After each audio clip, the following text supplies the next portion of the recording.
لا حول ولا قوة إلا بالله العلي العظيم أعوذ بالله من الشيطان الرجيم بسم الله الرحمن الرحيم الحمد لله رب العالمين والصلاة والسلام على أشرف الأنبياء والمرسلين سيدنا ونبينا وشفيع ذنوبنا وطبيب نفوسنا مولانا مولى الكونين امام المشرقین والمغربین جد الحسن والحسین حبیب الہ العالمین ابی القاسم محمد وعلی بیتہ الطیبین الطاہرین المعصومین المظلومین المنتخبین المنتجبین اما بعد فقد قال اللہ تبارک و تعالی فی القرآن الکریم وهو اصدق القائلین وقولہ الحق بسم اللہ الرحمن الرحیم انکا لعلی خلق عظیم۔ محترم ناظرین اکرام اور سامعین اکرام، ماہ مبارک رمضان بالکل ختم ہونے کی منزلوں میں آ چکا ہے، اور ہماری گفتگو مسائل شرعیہ میں الگ الگ موضوع کے اوپر اور خاص طور سے ان مسائل کے اوپر جو ہمارے روزمرہ کے ہیں اور ہماری ضروریات زندگی میں سے ہیں، ان کے اوپر میں نے گفتگو کی۔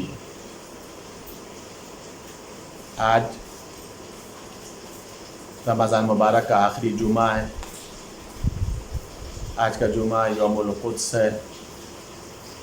قابل اس کے کہ میں اس سلسلے سے گفتگو کروں، چند مسائل آپ کے ہدیہ سماعت کرنے۔ آج جو مسائل شرعیہ ہیں ان کا تعلق اخلاقیات سے، سماجیات سے، اور خاص طور سے یہ مسائل ہم لوگوں کے لیے اس لیے کہ ہم لوگ جس ملک میں رہتے ہیں، اس ملک کے اندر ہم لوگوں کے تعلقات دوستی، پڑوسی، ہر مذہب و ملت کے لوگ ہو سکتے ہیں۔ ہمارا کاروبار ان کے ساتھ ملا جلا ہے، ہمارا اٹھنا بیٹھنا ان لوگوں کے ساتھ ہے، ہمارے پڑوسی ہی ہیں۔ تو ایسے حالات میں چند اخلاقی مسائل ہیں کہ جن کو بتانا ضروری بھی سمجھتا ہوں، اور تقریباً ان مسائل سے ہم لوگ گزرتے بھی رہتے ہیں، اس لیے کہ اسلام درس اخلاق دیتا ہے، اسلام حسن اخلاق کا تقاضا کرتا ہے، اسلام سب کے ساتھ اچھے برتاؤ کا درس دیتا ہے۔ اسلام مذہب و ملت کے سے بلند ہو کر کے ہم لوگوں کو اعلیٰ اخلاق پر دیکھنا چاہتا ہے کہ ہم جس مذہب کے پیروکار ہیں، ہمارے جو رہبر ہیں، وہ اخلاق کے اعلیٰ نمونے پر فائز تھے۔ اسلام ہم سے بھی یہی تقاضا کرتا ہے کہ تم جہاں کہیں بھی رہو اپنے اخلاق کے ذریعے سے اپنے آپ کو پہچانواؤ۔ تمہارا ملنا جلنا جیسے ہو، ان لوگوں کو دیکھ کر کے اس مذہب و ملت کے بیچ میں بھی اپنے اچھے اخلاق کا مظاہرہ کرو۔ اس لیے کہ جب ہم اچھے اخلاق کا مظاہرہ کریں گے تو وہ صرف اور صرف ہماری ہی مسائل نہیں ہوں گے، بلکہ ہمارے اچھے اخلاق کے ذریعے سے ہمارے مذہب اسلام سرخرو ہوگا، اور ہمارے مذہب اسلام کے ساتھ ساتھ ہادیان برحق، رہبران برحق کی طرف لوگ کھینچے ہوئے چلے آئیں گے کہ واقعاً ان لوگوں کے اندر اچھا اخلاق پایا جاتا ہے، ان کے رہبر اچھے ہیں، ان کے پیشوا اچھے ہیں، رہبران حق اچھے ہیں، اور ممکن ہے کہ کوئی ہمارے اچھے اخلاق کے ذریعے سے ہم سے قریب ہو، اسلام سے قریب ہو، اور اہل بیت سے قریب ہو۔ انہی اخلاقی مسائل میں سے آج ایک مسئلہ یہ ہے کہ کیا کوئی اگر غیر مسلم ہمسایہ ہو، کوئی غیر مسلم پڑوسی ہے اور وہ انتقال کر جائے، تو کیا اس کے تشییع جنازہ میں شرکت کرنا جائز ہے یا نہیں؟ غیر مسلم ہے، مسلمان بھی نہیں ہے، ہمسایہ ہے، پڑوسی ہے، اب اس کے جنازے میں شرکت کا مسئلہ ہے، تو آیا اس کے جنازے میں شرکت کیا جا سکتا ہے یا نہیں؟ ایسے مسئلے میں معاملہ یہ ہے کہ اگر مرحوم اور جنازے کے شرکا خود مرنے والا اور جو اس کے مذہب کے والے ہیں جو جنازے میں جن لوگوں نے شرکت کی ہے اگر اسلام اور مسلمانوں کی دشمنی میں مشہور نہیں ہیں تو ایسی حالت میں تشییع جنازہ میں شرکت کرنے میں کوئی قباحت نہیں ہے، تشییع جنازہ میں شرکت کرنا جائز ہے۔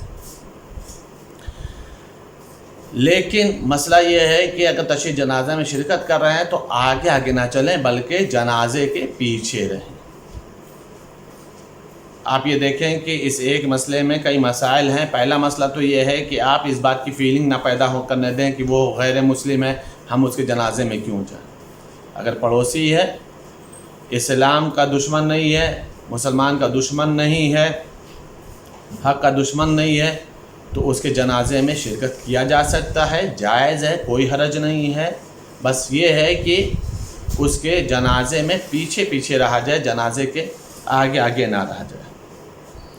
اگر کوئی غیر مسلم ہمسایہ ہو یا پھر وہ ہمارے کسی کاروبار میں شریک ہو تو کیا ہم اس کے ساتھ ہمدردی کا سلوک کر سکتے ہیں؟ اس کے ساتھ میل محبت رکھنا کیسا ہے؟ غیر مسلم ہے، ہمارے کاروبار میں شریک بھی ہے، تو اب اس سے محبت کر سکتے ہیں یا نہیں کر سکتے؟ اب ایسے حالت میں مسئلہ یہ ہے کہ اگر وہ شخص جو غیر مسلم ہے اور ہمارے ساتھ ہمارے کاروبار میں شریک بھی ہے، اگر وہ غیر مسلم انسان اپنے قول و فعل کے ذریعے سے اسلام اور مسلمانوں کی دشمنی کو ظاہر نہ کرتا ہو، اپنے قول کے ذریعے سے یعنی بولتا نہ ہو اسلام اور مسلمانوں کے خلاف، یا ایسے فعل، ایسی اس کی ایکٹیویٹیز نہ ہو، ایسے حرکات نہ ہو کہ جس کے ذریعے سے یہ اظہار ہوتا ہو کہ یہ ہے تو ہمارا کاروبار میں پارٹنر لیکن وہ اسلام کا بھی دشمن ہے، مسلمان کا بھی دشمن ہے، تو پھر اس سے میل و محبت کا معاملہ نہیں ہے۔ لیکن اگر وہ قول و فعل کے ذریعے سے اسلام اور مسلمانوں کے دشمنی کا اظہار نہیں کرتا ہے تو اس کے ساتھ میل محبت، اس کے ساتھ احسان کرنا، اس کے ساتھ ہمدردی کا اظہار کرنا کوئی حرج نہیں ہے،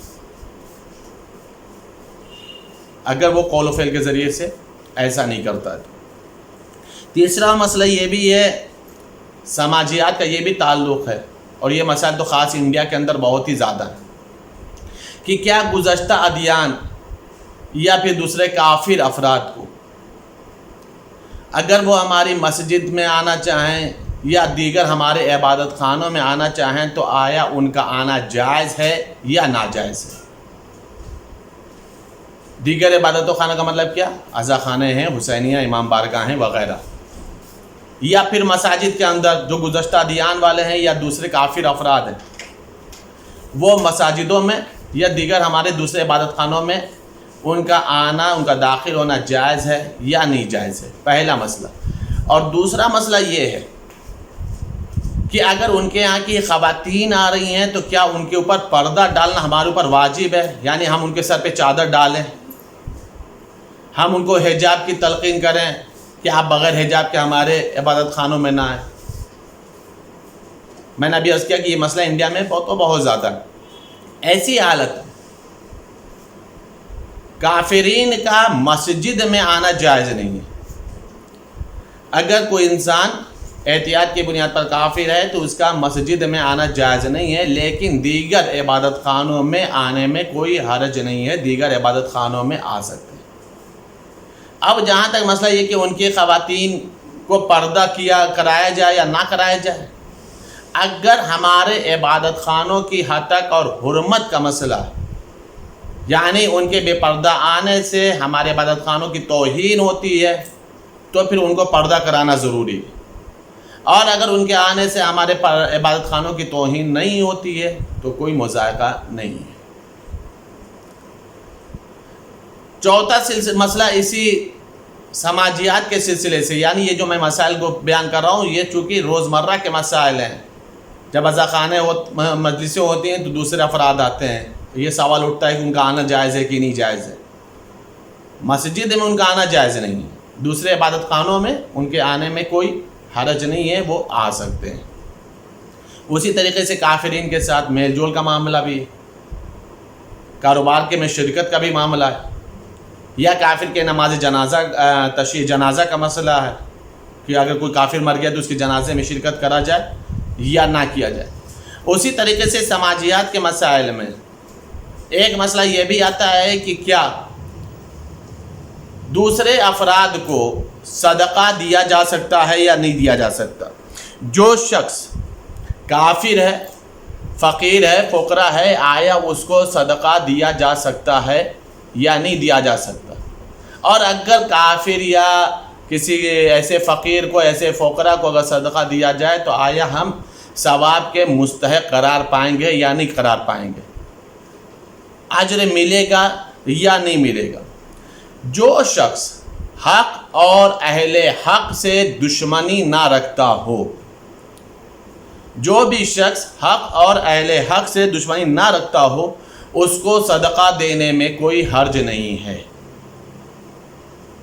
اور جس کو صدقہ دیا جائے گا صدقہ دینے والا اس اجر کا مستحق بھی قرار پائے گا۔ یعنی اس صدقہ دینے میں کسی بھی مذہب و ملت کی قید نہیں رکھی گئی ہے۔ قید اور معیار کیا بنایا گیا کہ حق اور اہل حق سے دشمنی نہ رکھتا ہو۔ اب یہ دیکھیں کہ اسلام کی نزاکت کیسی ہے، اسلام کتنا نازک مذہب ہے، جہاں کہیں بھی معاملہ آ رہا ہے تو اس کا تعلق حق، اہل حق، اسلام، مسلمان، یہی بیس بنایا جا رہا ہے۔ کہیں پر بھی ذاتی معاملات نہیں رکھے جا رہے ہیں، کہیں پر بھی ذاتی گفتگو نہیں کی جا رہی ہے۔ معیار جو بنایا جا رہا ہے حق کو ہی بنایا جا رہا ہے، اہل حق کو ہی معیار بنایا جا رہا ہے، اسلام کو معیار بنایا جا رہا ہے، مسلمان کو معیار بنایا جا رہا ہے، ازاخانوں کی حرمت کا معیار بنایا جا رہا ہے۔ کہیں پر بھی انسان کے ذاتی معاملات کو شامل نہیں کیا گیا۔ معیار وہی ہے جو حق اور اہل حق کے تحت آتا ہے۔ اب ایک مسئلہ یہ ہے کہ کیا یہودی یا عیسائی کو یا ایسے دوسرے افراد کو انسان ستا سکتا ہے یا تنگ کرنا جائز ہے یا نہیں؟ یعنی دوسرے مذہب کے لوگ، ان کو ستایا جائے، ان کو تنگ کیا جائے، پریشان کیا جائے، عاجز کیا جائے؟ نہیں، کسی بھی مذہب کے لوگوں کو ستانا جائز نہیں ہے، جائز نہیں۔ عزیزان گرامی دیکھیے، یہاں پر بھی اخلاق کا مظاہرہ کیا گیا۔ مذہب الگ الگ ہے، تم دوسرے مذہب کو فالو کر رہے ہو، وہ دوسرے مذہب کو فالو کر رہے ہو، تم مسلمان ہو، تمہارے مسلمان ہونے کا ہی یہ تقاضا ہے کہ تم دوسرے مذہب والوں کو سکون سے رہنے دو، دوسرے مذہب والوں کو امن سے رہنے دو، دوسرے مذہب والوں کو سلامتی سے رہنے دو۔ ان کو بلا وجہ تنگ کرنے کی اجازت نہیں ہے، جائز نہیں قرار دیا گیا۔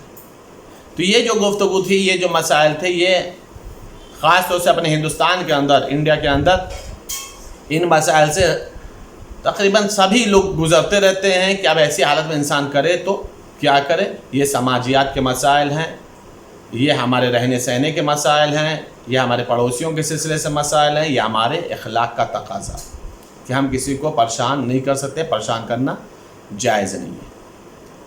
عزیزان گرامی، میں نے مسائل شریعہ کو بیان کرنے سے پہلے ایک بات بولی کہ آج رمضان مبارک کا آخری جمعہ ہے جو گزر گیا۔ یہ جمعہ یوم القدس کے نام سے یاد کیا جاتا ہے۔ یوم القدس مطلب بیت المقدس کی آزادی، قبلہ اول کی آزادی، جو اسرائیلیوں نے قبضہ کر رکھا ہے، جو ظلم و ستم کا شکار ہو رہا، وہاں کے رہنے والے باشندے، وہاں کے رہنے والے لوگ مظلوم ہیں۔ عزیزان گرامی، مولا متقیان حضرت علی ابن ابی طالب علیہ السلام نے اس بات کی طرف خاص توجہ دلائی ہے، جس میں وصیتوں کے جو مولا کے جملے ہیں، اس وصیتوں میں سے ایک وصیت کے جملے کا مفہوم یہ ہے کہ ہمیشہ مظلوم کے ناصر اور مددگار رہنا، ہمیشہ ظالم کے مقابلے میں کھڑے رہنا، مظلوم کا ہے ان کے حق دلانے کی بات ہے، ظالم کے خلاف آواز احتجاج بلند کرنے کی بات ہے۔ پورے دنیا میں ورلڈ لیول پر رمضان مبارک کا جو آخری جمعہ ہوتا ہے اسے انٹرنیشنل قدس ڈے کے نام سے منایا جاتا ہے۔ پوری دنیا میں احتجاجی ریلیاں، جلوس، فلسطین کے حقوق کے سلسلے سے، بیت المقدس کے سلسلے سے، ظالم کے ظلم کے خلاف باقاعدہ طور پر جلوس نکالے جاتے ہیں۔ یہ 2 سال سے جو کورونا کا مسائل آ گئے، اس وبا کا مسئلہ آ گیا تو یہ سارے مسائل رک گئے۔ لیکن عزیزان گرامی،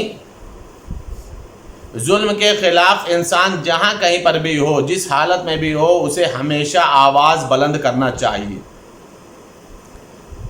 کہیں پر بھی انسان کو ظلم کے مسئلے میں خاموشی نہیں اختیار کرنی چاہیے۔ یہ تو بہرحال قبلہ اول کا مسئلہ ہے، وہاں کے باشندوں کا مسئلہ ہے، وہاں کے رہنے والوں کا معاملہ ہے، لیکن اصلاً اصول یہی ہے، عقلاً اصول یہی ہے، کبھی بھی ظلم کے خلاف خاموشی کو نہ اختیار کیا جائے۔ اگر انسان ظلم کے مسئلے میں خاموشی کو اختیار کرتا ہے تو اس کی خاموشی اصلاً ظالم کے ظلم کی حمایت کرتی ہے، ظالم کے ظلم کی مددگار ثابت ہوتی ہے۔ اور اگر یہی آواز مظلوم کی حمایت میں بلند ہو جائے، مظلوم کی نصرت میں بلند ہو جائے، تو آواز چاہے کائنات کے کسی گوشے سے اٹھائی جائے، اس کا شمار ان مظلومین کے ناصرین میں ہوتا ہے، مظلومین کے مددگاروں میں ہوتا ہے۔ ظلم کرنے والا صرف ایک نہیں ہوتا۔ جب ظالمین کے سلسلے سے گفتگو ہوئی ہے تو اس کے سلسلے سے کہا یہ گیا ہے کہ ظالم 3 ہوتے ہیں، ایک ظلم کرنے والا، ایک ظلم میں ظالم کی مدد کرنے والا، اور تیسرا جو ظالم ظلم کر رہا ہے اس کے مسئلے میں انسان جو خاموش ہے، اس کا بھی شمار ظالمین میں ہوا ہے۔ یعنی یہ 3 طرح کے گروہ ہیں ظالمین کے سلسلے سے، ظلم کرنے والوں کے سلسلے سے۔ ایک ظلم کرنے والا، ایک ظالم کی مدد کرنے والا، ایک ظالم کے ظلم پر خاموش رہنے والا۔ عزیزان گرامی، آواز احتجاج بلند ہی اس لیے کی جاتی ہے، آواز انقلاب بلند ہی اسی لیے ہوتی ہے تاکہ ہمارا شمار ظالمین کے ساتھ نہ ہو، ہمارا شمار مظلومین کے ساتھ ہو۔ وہ کائنات کے کسی گوشے میں بھی کوئی مظلوم ہو، اس کی حمایت اور اس کی نصرت کے لیے انسان کو آواز بلند کرنا ہی پڑتا ہے۔ اور یہ آواز بلند کرنے کے مسئلے میں انسان کا کسی مذہب کا مسئلہ نہیں ہوتا ہے، انسان کا اس کا کسی بھی ملت اور کسی قوم سے تعلق کا مسئلہ نہیں ہوتا ہے۔ ظلم کے خلاف آواز بلند کرنے کے لیے اس کے مذہب کا ہونا ضروری نہیں ہے، آواز بلند کرنے کے لیے انسان کا انسان ہونا ضروری ہے، اور انسان کا بیدار رہنا ضروری ہے، انسان کے ضمیر کا زندہ رہنا ضروری ہے۔ جب انسان کا ضمیر زندہ ہوگا تو جیسے وہ اپنے اوپر ہونے والے ظلم کو برداشت نہیں کرتا ہے، وہ کسی پر بھی ظلم ہونے کو برداشت نہیں کرے گا۔ لیکن اگر انسان کا ضمیر ہی مردہ ہو جائے، انسان کی روح ہی مردہ ہو جائے، انسان کے اندر شعور ہی مردہ ہو جائے، تو ظاہر سی بات ہے کہ جب وہ اپنے اوپر ہونے والے ظلم کو برداشت کر لے رہا ہے تو دوسرے کے بھی مظالم کے اوپر وہ کیوں بولنے لگا؟ تو اس کے لیے صرف اور صرف ایک چیز ہے کہ انسان ہونا چاہیے، دوسرا مسئلہ کیا ہے کہ ضمیر کا زندہ ہونا چاہیے۔ یہ بھی بات یاد رکھیں میرے محترم ناظرین، ایسا نہیں کہ کائنات میں ظالمین زیادہ ہیں، ظالمین زیادہ نہیں ہیں، بس مسئلہ یہ ہے کہ ان ظالمین کے خلاف بولنے والے خاموش ہیں۔ اگر ان ظلم کرنے والوں کے خلاف آوازیں ہمیشہ سے بلند ہوتی رہتی تو کبھی بھی ان ظالموں کے اندر یہ طاقت نہ ہوتی کہ وہ کسی پر ظلم کرتے۔ یہ ظلم اس لیے نہیں کرتے کہ یہ کثرت سے موجود ہیں، مسئلہ یہ ہے کہ لوگ خاموش بیٹھے ہوئے ہیں، اور یہ خاموش کیوں بیٹھے ہیں یہ تو اللہ ہی بہتر جانتا ہے۔ اگر یہ بیدار ہو جائیں، یہ لب کشائی کرنے لگے، ان کا ضمیر جاگ جائے، تو ظالمین خود بخود اپنے کیفر کردار تک پہنچ جائیں، ظالمین خود بخود واصل جہنم ہو جائیں۔ چاہے وہ کسی بھی کائنات کے گوشے میں ظلم کرنے والے ہوں، کسی کے اوپر ظلم کرنے والے ہوں، قرآن کریم نے جہاں لعنت کی ہے جن جن گروہوں کے اوپر، ان گروہوں میں ایک گروہ ظالمین کے سلسلے بھی، لعنت اللہ علی القوم الظالمین، اللہ لعنت کرتا ہے اس قوم کے اوپر جو قوم ظلم کرتی ہے۔ ظاہر سی بات ہے جس کے اوپر خداوند عالم لعنت کر دے، جس قوم کے اوپر خداوند عالم لعنت کر دے، ان ظالمین کا ٹھکانہ آخرت میں کہاں پر ہوگا؟ جہنم کے آخری طبقے میں ہوگا، اسفل السافلین میں جائیں گے یہ ظالمین، اس لیے کہ یہ اللہ کی لعنت کی ہوئے لوگ ہیں جن کے اوپر خداوند عالم نے لعنت کی۔ عزیزان گرامی، اسی طریقے سے جہاں ظلم و تشدد پورے کائنات کے مختلف گوشے میں ہے، اسی طریقے سے یہ بیت المقدس کا بھی مسئلہ ہے، یہ قبلہ اول کا معاملہ ہے۔ قبلہ اول کی تو ہم لوگوں سے دلی لگاؤ ہے، قلبی لگاؤ ہے، اس لیے کہ مولا متقیان حضرت علی ابن ابی طالب علیہ السلام نے جہاں اپنی بہت ساری فضیلتوں کو گنایا ہے، اس میں یہ بھی فضیلت کو گنایا، انا مصلی ذو قبلتین، میں وہ نمازی ہوں کہ جس نے دونوں قبلوں کی طرف نماز پڑھی ہے۔ ایک ہی نماز کو امیر المومنین نے بیت المقدس کی طرف بھی پڑھا تھا اور خانہ کعبہ کی طرف بھی پڑھا تھا، جس وقت تحویل قبلہ ہوا ہے، جس وقت خانہ کعبہ کو قبلہ بنایا گیا ہے۔ تو یہ تو ہم لوگوں کا دلی لگاؤ ہے، ہمارا قلبی لگاؤ ہے، ہمارا ایمانی لگاؤ ہے، اس لیے کہ بیت المقدس کی فضیلت ہمارے امیر المومنین سے جڑی ہوئی۔ دوسرا اہم مسئلہ کیا ہے کہ امیر المومنین ہمیشہ مظلومین کے حامی اور مددگار رہے ہیں، ہمیشہ ظالمین سے مولا دور رہے ہیں۔ اسی لیے تو مولا امیر المومنین کے قتل کا بھی جو سبب بیان کیا گیا، کیا کہا گیا؟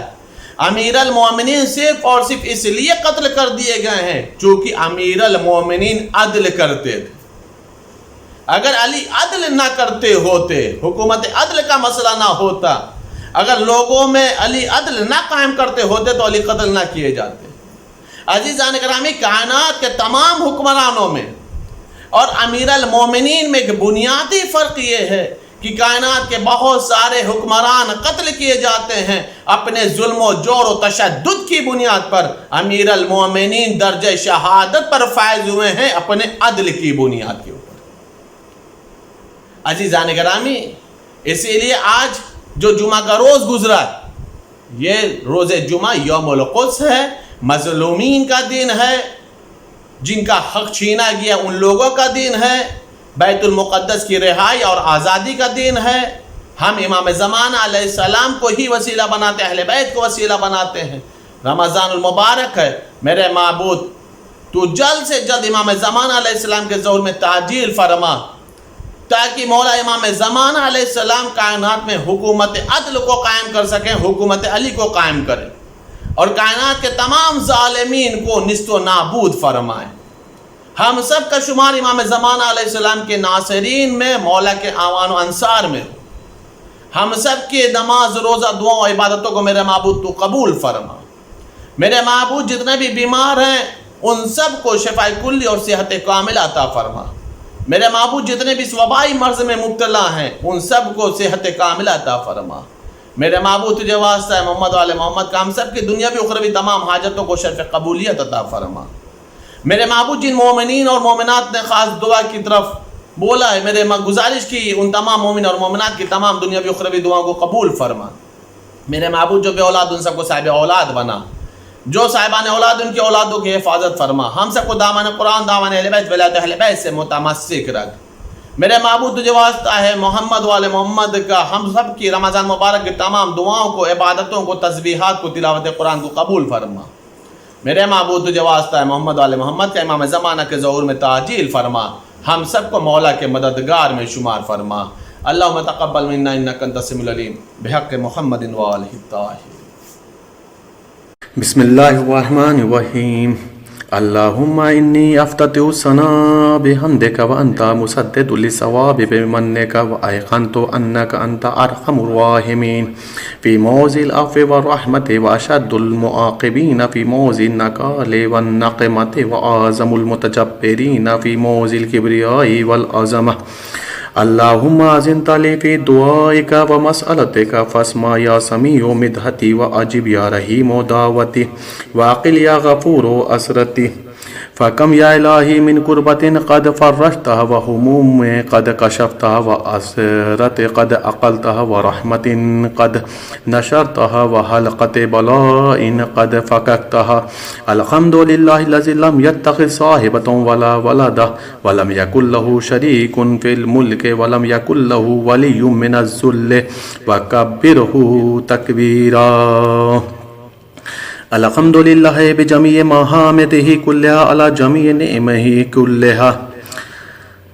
الحمد لله الذي لا مزات له في ملكه ولا منازع له في أمره. الحمد لله الذي لا شريك له في خلقه ولا شبيه له في عظمته. الحمد لله الفاشي في الخلق أمره وحمده ظاهر بالكرم مجده الباسط بالجود يداه الذي لا تنقص خزائنه ولا تزيده كثرة العطاء إلا جودا وكرمه إنه هو العزيز الوهاب. اللهم إني أسألك قليلا من كثير ما حاجة بي إليه عظيمة وغناك عنه قديم وهو عندي كثير وهو عليك سهل يسير. اللهم إن عفوك عن ذنبي وتجاوزك عن خطيئتي وصفحك عن ظلمي وسترك على قبيح عملي وحلمك عن كثير جرمي عندما كان من خطاي وعمدي أطمعني في أن أسألك ما لا أستوجبه منك الذي رزقتني من رحمتك وأريتني من قدرتك وعرفتني من إجابتك فصرت أدعوك آمنا وأسألك مستانسا لا خائفا ولا وجلا مدلا عليك فيما قصدت فيه إليك. فإن أبطأ أني أتبت بجهلي عليك ولعل الذي أبطأ أني هو خير لعلمك بعاقبة الأمور. فلم أرى مولا كريما أصبر على عبد لئيم منك علي يا رب إنك تدعوني فأولي عنك وتتحبب إلي فأتبغض إليك وتتودد إلي فلا أقبل منك كأن لي التطول عليك. فلم يمنعك ذلك من الرحمة لي والإحسان إلي والتفضل علي بجودك وكرمك. فارحم عبدك الجاهل وجد عليه بفضل إحسانك إنك جواد كريم. الحمد لله مالك الملك مجري الفلك مسخر الرياح فالق الإصباح ديان الدين رب العالمين. الحمد لله على حلمه بعد علمه والحمد لله على عفوه بعد قدرته والحمد لله على طول أناته في غضبه وهو قادر على ما يريد. الحمد لله خالق الخلق باسط الرزق فالق الإصباح ذي الجلال والإكرام والفضل والإنعام الذي بعد فلا يرى وقرب فشهد النجوى. تبارك وتعالى. الحمد لله الذي ليس له منازع يعادله ولا شبيه يشاكله ولا زهير يعازده. قهر بعزته الأعزاء وتواضع لعظمته العظماء فبلغ بقدرته ما يشاء. الحمد لله الذي يجيبني حين أناديه ويستر علي كل عورة وأنا آسيه ويعظم النعمة علي فلا أجازيه. فكم من موهبة هنيئة قد أعطاني وعزيمة مخوفة قد كفاني وبهجة مونقة قد أراني فأثنى عليه حامدا وأذكره مسبحا. الحمد لله الذي لا يهتك حجابه ولا يغلق بابه ولا يرد سائله ولا يخيب عامله.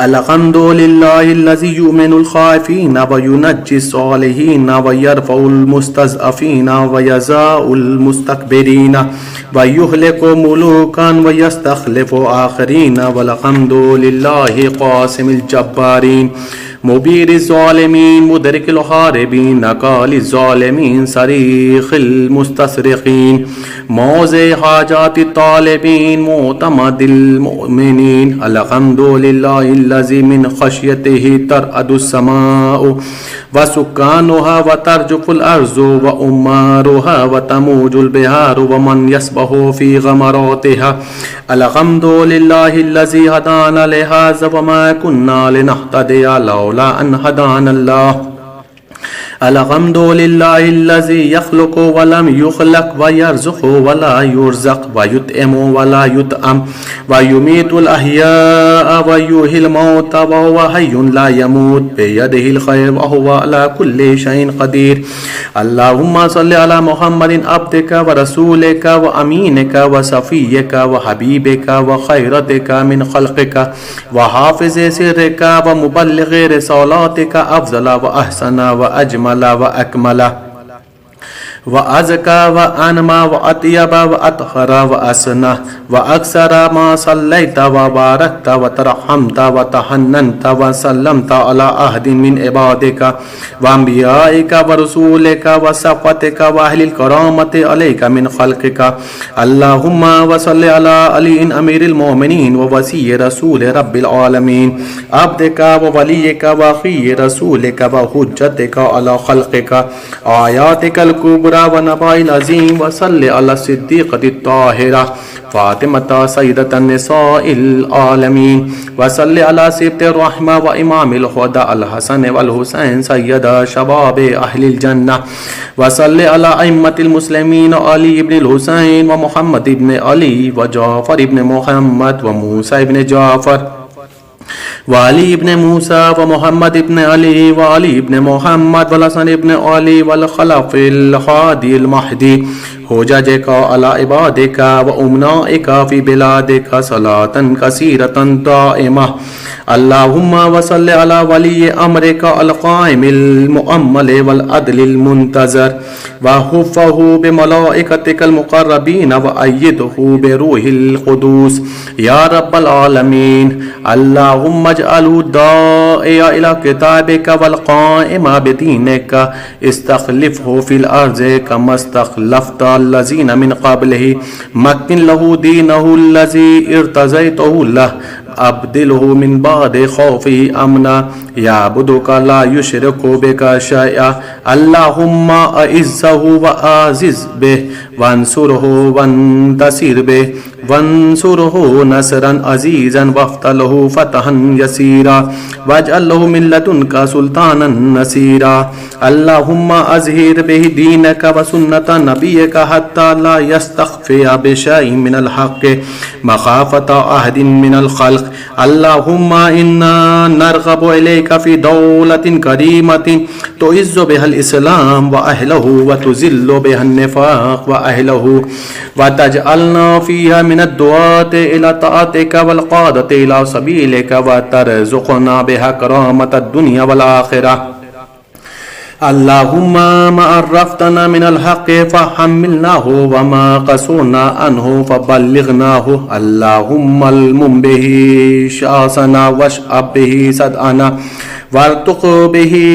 فتقنا وكسر به قلتنا وعزز به ذلتنا واغن به عائلنا واقض به عن مغرمنا وجبر به فقرنا وسد به خلاتنا ويسر به أسرنا وبيئس به وجوهنا وفك به أسرنا وأنجه به طلبتنا وأنجز به مواعيدنا واستجب به دعوتنا وآتنا به سولنا وبلغنا به من الدنيا والآخرة أعمالنا وآتنا به فوق رغبتنا يا خير المسؤولين وأوصى الموتين اشف به صدورنا وأذهب به غيظ قلوبنا واهدنا به لما اختلف فيه من الحق بإذنك إنك تهدي من تشاء إلى صراط مستقيم وانصرنا به على عدوك وعدونا إله الحق آمين. اللهم إنا نشكو إليك فقد نبينا صلواتك عليه وآله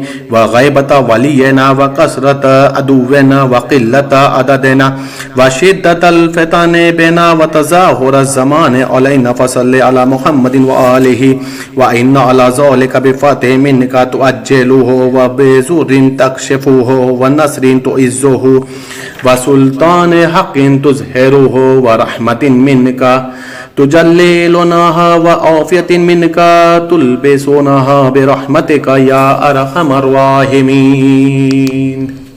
اللهم صل على